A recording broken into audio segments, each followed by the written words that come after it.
আসসালামু আলাইকুম প্রিয় শিক্ষার্থীরা, এখন আমরা আলোচনা করব আমাদের 13 অধ্যায় টাইপ 2 ভিত্তিক এমসিকিউ নিয়ে। টাইপ 2 এর আলোচ্য বিষয় হচ্ছে রেসিপির প্রয়োজনীয়তা। রেসিপির প্রয়োজনীয়তা রিলেটেড যত এমসিকিউ আছে এখন আমরা সেগুলো আলোচনা করব। এটা শুরু হয়েছে 18 নাম্বার থেকে। টাইপ 2 আলোচ্য আমরা দেখব যে 18 নাম্বারে কি বলেছে। আদর্শ রেসিপিতে কোনটি উল্লেখ থাকে? একটা রেসিপিতে মূলত পরিবেশন সংখ্যা উল্লেখ থাকে, ঠিক আছে। রন্ধন পদ্ধতি পাশাপাশি রেসিপি মানে রন্ধন পদ্ধতি, কিন্তু এর সাথে উল্লেখ থাকে কি, উল্লেখ করার কথা বলেছে, তার মানে পরিবেশন সংখ্যা। এরপরে বলেছে 19 নাম্বার, রেসিপি অনুসারে খাবার রান্না করলে খাবারের নতুনত্ব আসে, তারপর উপকরণ বাদ পড়ে যায়, খাবারের পরিবেশন সংখ্যা ঠিক থাকে। আমরা এখানে দেখব খাবারের নতুনত্ব তো আসে রেসিপিতে, কিন্তু বাদ পড়ে না, উপকরণ বাদ পড়ে না। রেসিপি দেখে রান্না করলে উপকরণ তোমার আরও ঠিকঠাক হয়, খাবারের পরিবেশন সংখ্যা ঠিক থাকে। তাহলে উত্তর হবে 2 নাম্বার 1 ও 3। ওকে, আমরা এরপর 19 পরে যাব, আমরা কোথায় 20-এ চলে যাব। 20 নাম্বারে কি বলেছে দেখো, 20 নাম্বারে বলেছে, ওকে আমরা 20 নাম্বারে দেখব। ওকে, আমরা একটু দেখি 20 নাম্বারে কি বলেছে। 20 নাম্বার প্রশ্নে বলেছে যে রেসিপিতে রেসিপি শব্দটি কোন ক্ষেত্রে প্রযোজ্য? রান্না, পরিবেশন, বাজার করা, খাদ্য গ্রহণ। এটা মূলত রান্নার ক্ষেত্রে, রেসিপি জিনিসটাই আসে রান্নার সাথে রিলেটেড।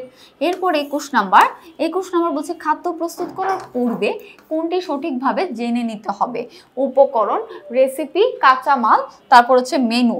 তোমার উপকরণ জানবা, কিন্তু এগুলো কোথা থেকে জানবে? এই যে কাঁচামাল এত কিছু বলেছে, এটা মূলত তোমার রেসিপি থেকে জানতে হবে, ঠিক আছে। এটা মূলত আমরা রেসিপি থেকে জেনে নিব।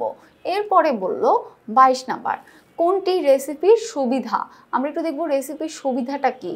বলে রেসিপির সুবিধা হচ্ছে খাদ্যের অপচয় হয় না, পরিবেশনের কাজ জটিল হয়, খাদ্য তৈরিতে বেশি সময় লাগে, খাদ্যের পুষ্টিমূল্য বৃদ্ধি পায়। খাদ্যের পুষ্টিমূল্যের সাথে রেসিপির কোনো সম্পর্ক নেই, খাদ্য তৈরিতে সময় না, বরঞ্চ খুব তাড়াতাড়ি খুব স্মুথলি করতে পারো। পরিবেশনের কাজের সাথে রেসিপির কোনো সম্পর্ক নেই, খাদ্যের অপচয় হয় না। এই উত্তরটাই সঠিক। ওকে, তারপরে আমরা চলে যাব 23 নাম্বার। 23 নাম্বার বলেছে রেসিপিতে লেখা কলা কৌশল অবলম্বন করতে হয় কখন? রেসিপিতে লেখা কলা কৌশল অবলম্বন করতে হয় বাজার করার সময়, পরিবেশনের সময়, খাবার খাওয়ার সময়, রান্নার সময় তোমার কলা কৌশলগুলো অবলম্বন করতে হবে। রান্নার অর্থাৎ রেসিপির লেখাগুলো অবলম্বন করব কখন? যখন আমি রান্না করতে যাব তখন।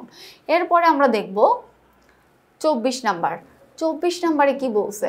24 নাম্বারে বলছে রেসিপির মাধ্যমে খাদ্য কি হয়? মুখরোচক হয়, দামি হয়, পরিতৃপ্তদায়ক হয়, অর্থাৎ তৃপ্তদায়ক হয়। এটা কি হয়? মুখরোচক হয়, তোমার উপকরণ বাদ যায় না, সব কিছু ঠিকঠাক থাকে, তাহলে এটা কি হবে? মুখরোচক হয়। না, দামের সাথে রেসিপির কোনো ধরনের সম্পর্ক নেই। তৃপ্তিদায়ক হয়, হ্যাঁ, তোমার খাবার যেহেতু সুস্বাদু হয় তাহলে তৃপ্তিদায়ক হয়। 1 ও 3 নাম্বার।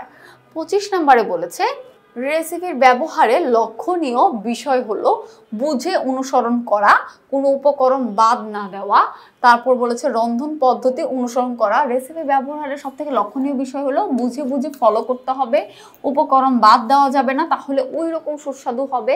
তারপর বলেছে রন্ধন পদ্ধতি, ওদের যে রান্নার টাইপটা, কত ডিগ্রি সেলসিয়াসে তুমি চুলার আগুন ধরাবে, সব কিছু তোমাকে এভরিথিং ফলো করতে হবে। তাহলে উত্তর হবে আমাদের 4টাই। এরপর বলেছে আমরা একদম সর্বশেষ টাইপ আমরা চলে যাব এই প্রশ্নের সর্বশেষ টাইপের। এই টাইপের সর্বশেষ প্রশ্ন, রান্নায় নতুনত্ব আনা যায় কিসের মাধ্যমে? রান্নায় নতুনত্ব যদি আনতে চাও, তোমার রন্ধন পদ্ধতি অর্থাৎ রেসিপিটা একটু যদি তুমি অন্যভাবে ক্রিয়েট করো, তাহলে এটা তোমার কি হয়? নতুনত্ব আসবে। আশা করি আমার এই এতক্ষণ যে এমসিকিউগুলো পড়েছি এগুলো তোমরা বুঝতে পেরেছো। দেখা হবে পরবর্তী টাইপ ভিত্তিক এমসিকিউতে। সবাই ভালো থাকবে, সুস্থ থাকবে। আসসালামু আলাইকুম।